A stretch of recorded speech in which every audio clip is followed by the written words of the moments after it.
أعوذ بالله من الشيطان الرجيم بسم الله الرحمن الرحيم لقد حق القول على أكثرهم فهم لا يؤمنون إنا جعلنا في أعناقهم أغلالا فهي إلى الأذقان فهم مقمحون وجعلنا من بين أيديهم سدا ومن خلفهم سدا فأغشيناهم فهم لا يبصرون وسواء عليهم أأنذرتهم أم لم تنذرهم لا يؤمنون صدق اللہ العظیم۔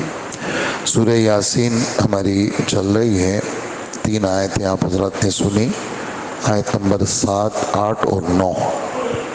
سورہ یاسین کے شروع میں اللہ جل جلالہ نے یاسین کا لفظ تشریح اس کی سامنے آ گئی ہے، اور ہمارے رب نے قرآن پاک کی قسم کھائی ہے۔ میں حکمت سے بھرے ہوئے قرآن کی قسم کھاتا ہوں، بے شک بات کہ آپ سچے نبیوں میں کے ساتھ آپ کا تعلق ہے، آپ سچے نبی ہیں اور سیدھے راستے پہ گامزن ہیں۔ اور کیوں آپ کو ہم نے نبوت دی ہے؟ تاکہ وہ لوگ جن کے باپ دادا کو کوئی ڈرانے والا نہیں آیا تھا، تاکہ آپ ان کو ڈرائیں اور ان کو ان کی غفلت سے دور کریں۔ یہ تو ظاہری محنت ہے، باقی ہوگا وہ جو اللہ چاہیں گے۔ اللہ پاک آیت نمبر 7 میں یہ بات فرما رہے ہیں کہ اکثروں کے اوپر یہ بات ثابت ہو چکی ہے کہ یہ ایمان نہیں لائیں گے۔ کیا مطلب؟ حق کے حق کا ثابت ہو جانا، اکثروں پر یہ بات ثابت ہو گئی ہے کہ ایمان نہیں لائیں گے۔ تقدیر میں لکھا ہوا ہے کہ یہ آدمی ایمان نہیں لائے گا، لیکن تقدیر کے لکھے ہوئے ہونے سے یہ بات لازم نہیں آتی کہ بندہ مجبور ہو گیا، بھئی تقدیر ہی میں تھا بس ہو گیا، بس نہیں۔ اللہ جل جلالہ نے عقل دی، سمجھ دی، جوانی دی، اختیار دیا، اسباب دیے، ساری چیزیں پوری ہیں۔ ایمان کیوں نہیں لایا؟ ضد کی وجہ سے ایمان نہیں لایا، ہٹ درہمی کی وجہ سے ایمان نہیں لایا۔ سمجھانے والے بھی آئے، نہیں مانتا ہوں۔ کل ہمارے وہ تفسیر مدرسے میں چلتی ہے، تو سورہ رعد چل رہی ہے 13ویں پارے کی، تو اس میں یہ والی بات آئی کہ ایک قصہ آیا، اس قصے میں یہ جملہ تھا کہ ابو جہل کو جب کہا کہ بھائی آؤ، تو کہنے لگا کہ میں دل سے سچا مانتا ہوں یہ سچے پیغمبر ہیں، لیکن میں کیوں قبول نہیں کر رہا؟ کہ میں اس لیے قبول نہیں کر رہا کہ اللہ کے رسول کی طرف کہا کہ ان کا اور ہمارا خاندان یہ مسلسل آپس کے اندر ان کے ایک مسئلہ چل رہا ہے کہ کون آگے بڑھے۔ حاجیوں کی خدمت ان کے پاس، زمزم یہ پلاتے ہیں لوگوں کو، حاجیوں کو کھانا یہ کھلاتے ہیں، اور بیت اللہ کا نظم ان کے خاندان کے پاس، تو نبوت بھی یہاں چلی جائے، بس یہ میری وہ ہے، یہ میری ضد ہے، میں اس کو نبی نہیں مانتا، نعوذ باللہ۔ اب وہی ابو جہل اللہ پاک نے ہمارے نبی جیسی شخصیت دی، بار بار جا رہے ہیں، سمجھا رہے ہیں، لوگوں کو بھیج رہے ہیں، وہ چیزوں کو دیکھ بھی رہے ہیں، لیکن ضد کی وجہ سے ایمان نہیں لا رہا۔ تو بات دراصل یہ ہے، تقدیر میں لکھے ہوئے ہونے کی وجہ سے بندہ مجبور نہیں ہوتا، اللہ اختیار دیتے ہیں، عقل دیتے ہیں، سمجھ دیتے ہیں، موقع دیتے ہیں، اپنے اختیار سے بندہ کافر ہو رہا ہے، اپنے اختیار سے چیزوں کو لے رہا ہے۔ اچھا، پھر اگلی آیت میں فرما رہے ہیں کہ ہم نے ان کے گلوں میں توق ڈال دیے، زنجیر ڈال دی ہے، تو ان کے جیسے، اور پھر وہ زنجیر کا جو ایک ٹکڑا ہے وہ یہاں پھنس گیا تھوڑی کے نیچے، ایسے ہو گیا، تو ان کی گردن کیا ہو گئی؟ ایسی ہو گئی۔ یہ ہم نے ایسا کر لیا، اس وجہ سے جب ایسا ہو گیا تو ان کو یہ نظر نہیں آ رہا۔ یہ اس آیت کا لفظی ترجمہ ہے، اور یہ بطور مثال کے اللہ جل جلالہ ایک بات سمجھا رہے ہیں کہ حق ان کے سامنے ہے، محمد صلی اللہ علیہ وسلم کی صورت میں۔ بندہ سچا ہے، امانت دار ہے، خاندان اچھا ہے، اس نے کبھی جھوٹ نہیں بولا۔ یہ جو باتیں لے کے آیا ہے اس کو کسی نے سکھائی نہیں ہے، کوئی کالج نہیں، کوئی یونیورسٹی نہیں، کوئی مدرسہ نہیں، نہ مکہ میں ہے، اور اگر شام میں ہے تو یہ کبھی گیا نہیں ہے، اور گئے بھی ہیں تو بچپن میں گئے ہیں اور راستے سے واپس آ گئے ہیں، اور بڑی عمر میں اگر گئے بھی ہیں حضرت خدیجہ کا مال لے کے گئے اور آ گئے، کاروبار کے لیے گئے تھے، وہاں مدرسے کے لیے نہیں گئے تھے، گئے مال بیچا اور واپس آ گئے۔ تو انہوں نے کوئی مدرسہ نہیں، کوئی بندہ نہیں، یہ جو اتنی انوکھی باتیں کر رہے ہیں، یوسف علیہ السلام کا ہزاروں سال پرانا قصہ سنا رہے ہیں، حضرت نوح علیہ السلام کا ہزاروں سال پرانا قصہ سنا رہے ہیں، اور کوہ طور پر حضرت موسیٰ علیہ السلام کو نبوت ملتی ہے وہ سنا رہے ہیں، اور 20ویں پارے میں اللہ پاک فرماتے ہیں وَمَا كُنْتَ بِجَانِبِ الطُّورِ، آپ تھوڑی وہاں موجود تھے کوہ طور کے پاس جب ہم نے موسیٰ علیہ السلام کو آواز دی تھی، آپ تھے؟ آپ تو نہیں تھے، لیکن آپ لوگوں کے سامنے سچ سنا رہے۔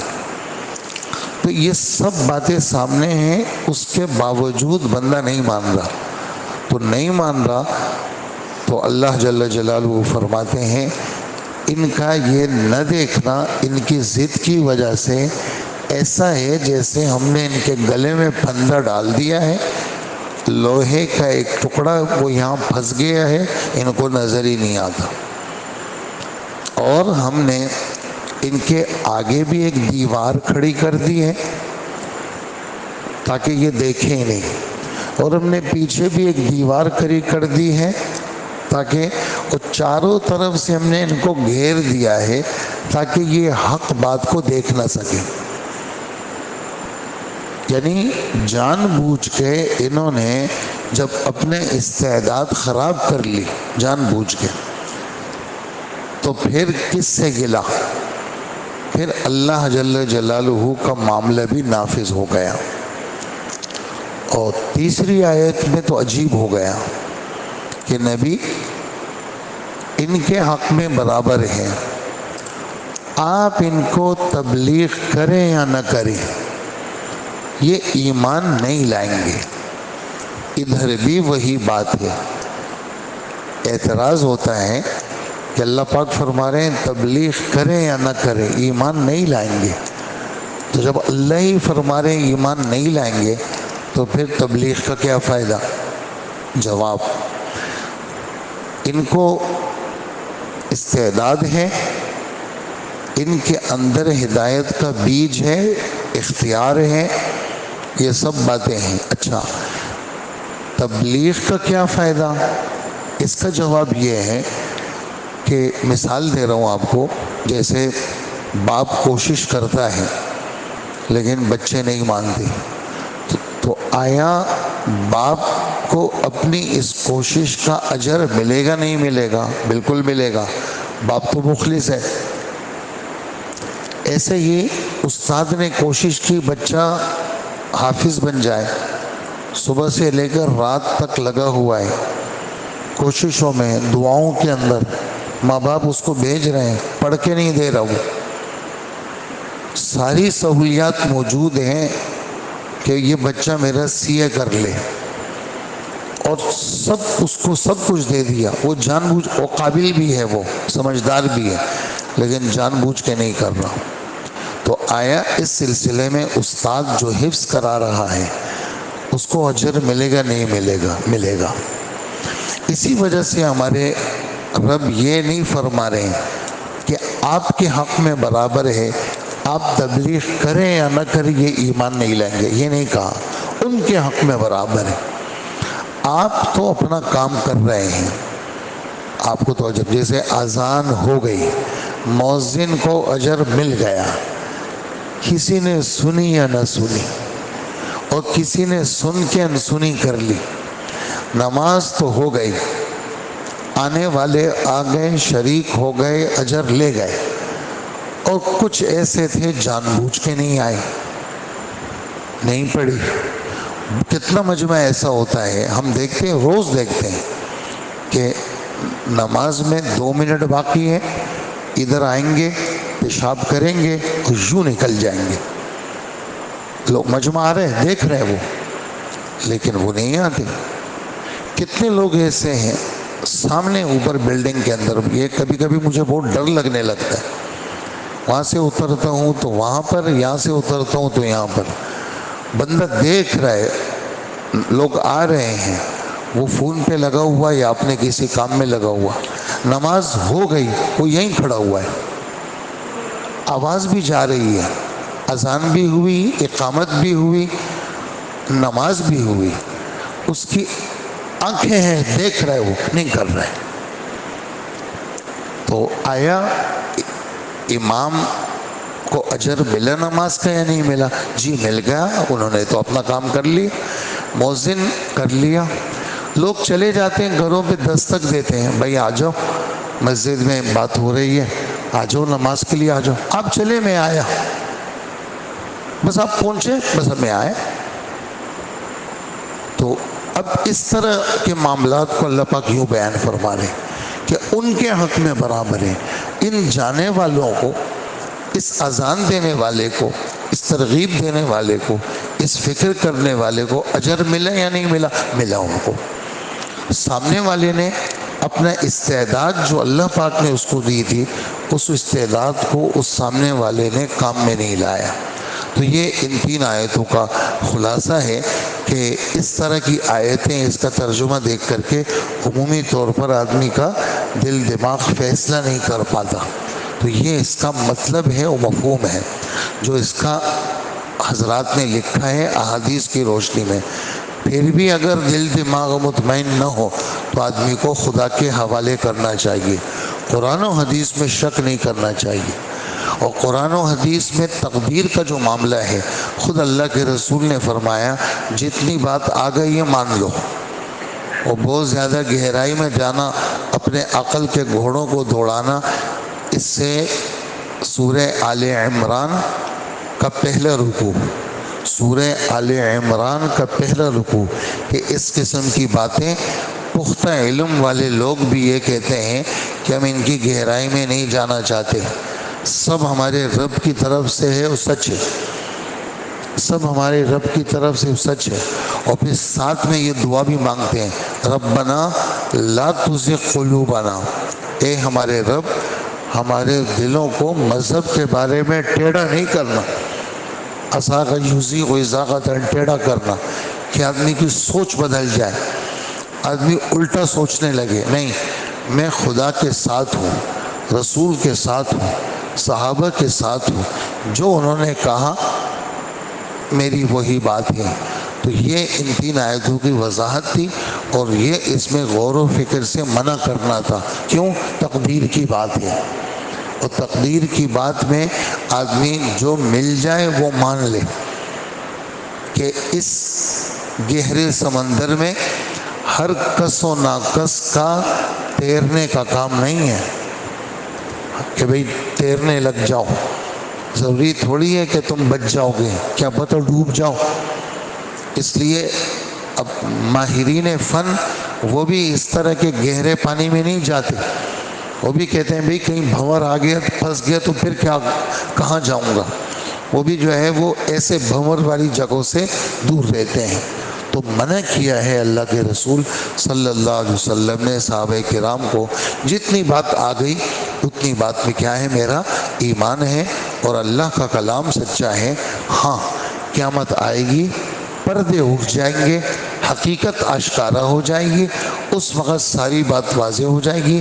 اس وقت جتنی بات ہے اتنی بات کو کیا کر لیں، وہ تسلیم کر لیں، تاکہ قرآن و حدیث کے اندر وہ معاملہ شک میں نہ رہے۔ تو یہ ان 3 آیتوں کا خلاصہ تھا۔ آگے تھوڑی سی تفصیل ہے تو اسی پہ بات ختم کرتے ہیں۔ 7ویں آیت میں اللہ پاک فرماتے ہیں کہ حقیقت یہ ہے، لقد حق القول علی اکثرہم، ان میں سے اکثر لوگوں کے بارے میں یہ بات پوری ہو چکی ہے کہ وہ ایمان نہیں لائیں گے۔ اس کا مطلب یہ نہیں ہے کہ خدا نے ان کو مجبور کر دیا خبردار ایمان نہیں لانا، ایسا نہیں۔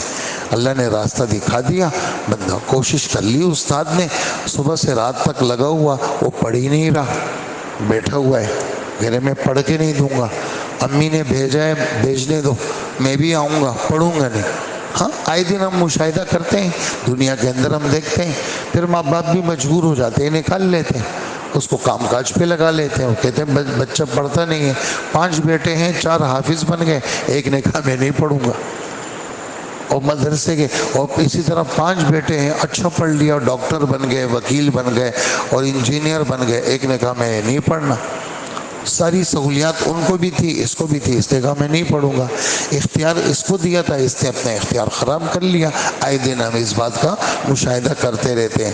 ہم نے ان کے گلوں میں توق ڈال رکھے ہیں جو ان کی توڑیوں تک پہنچے ہوئے ہیں، اور اس کی وجہ سے ان کے سر اوپر کو اٹھ رہے ہیں، یعنی حق بات کو نہیں دیکھ رہے۔ جان بوجھ کے انہوں نے ایسا کر لیا، ہم نے بھی پھر ایسا کر لیا، اور ہم نے ایک آڑ ان کے آگے کھڑی کر دی ہے اور ایک آڑ ان کے پیچھے کر دی۔ اسی طرح ہم نے ان کو ہر طرف سے ڈھانک لیا، جس کے نتیجے میں کچھ بھی ان کو سجائی نہیں دیتا، اور ان کے لیے دونوں باتیں برابر ہیں، چاہے آپ ان کو ڈرائیں یا نہ ڈرائیں، وہ ایمان نہیں لائیں گے۔ ان کے حق میں، آپ کے حق میں نہیں۔ آپ کو تو مؤذن صاحب کو تو ثواب مل گیا، کیوں؟ انہوں نے اذان سنا دی۔ اسی طرح جو حاضری دینے والے تھے انہوں نے اجر لے لیا، باقی یہ ہے کہ کوئی جو ہے وہ اس سے محروم رہا، وہ اپنے اختیار سے محروم رہا۔ اسی وجہ سے حضور صلی اللہ علیہ وسلم کی ایک بات آپ کو سناؤں۔ اللہ کے رسول فرماتے ہیں کہ لیس التفریط فی النوم انما التفریط فی الیقظہ۔ لوگ کہتے ہیں جی نماز میں آنکھ نہیں کھلی، تو کہا کہ کوتاہی سونے میں نہیں ہے، کوتاہی تو بیداری میں ہوتی ہے۔ کہ یہ سویا کتنے بجے تھا؟ یہ ابھی 3 بجے سوئے تو 5 بجے کیسے اٹھے گا؟ تو اس کو رات تو آئی تھی 7:30 بجے، اس کو سونا تھا 9:30 10:30 بجے، یہ سویا 3:30 بجے، تو یہ 5 بجے کیسے اٹھے گا؟ تو کہا کہ کوتاہی سونے میں نہیں ہے کہ یار سو کے نہیں اٹھا، نہیں، بیدار تھا، سویا کتنے بجے؟ اس کی مستیاں ختم نہیں ہو رہی تھی، اور یہ صبح تک مستیوں میں تھا، اور اب کہہ رہے میری آنکھ نہیں کھلی۔ تو آنکھ تو نہیں کھلنی تھی، کیوں؟ تم نے بیداری کے اندر کوتاہی کی ہے، اسی وجہ سے آنکھ نہیں کھلی۔ لوگ کہتے ہیں جی یار کیا کریں، آرام ہو گیا۔ مولانا ابراہیم صاحب فرماتے ہیں آرام نہیں ہوا، حرام ہو گیا، تمہاری نماز چلی گئی اور تمہیں اس کا احساس بھی نہیں ہے۔ اللہ جل جلالہ ہم سب کو سمجھ نصیب فرمائے۔ الحمدللہ رب العالمین، والصلاة والسلام علی نبینا محمد وآلہ واصحابہ اجمعین۔ ربنا آتنا فی الدنیا حسنہ وفی الآخرۃ حسنہ وقنا عذاب النار۔ ربنا اغفر لنا ولإخواننا الذين سبقونا بالإيمان ولا تجعل في قلوبنا غلا للذين آمنوا ربنا إنك رؤوف رحيم۔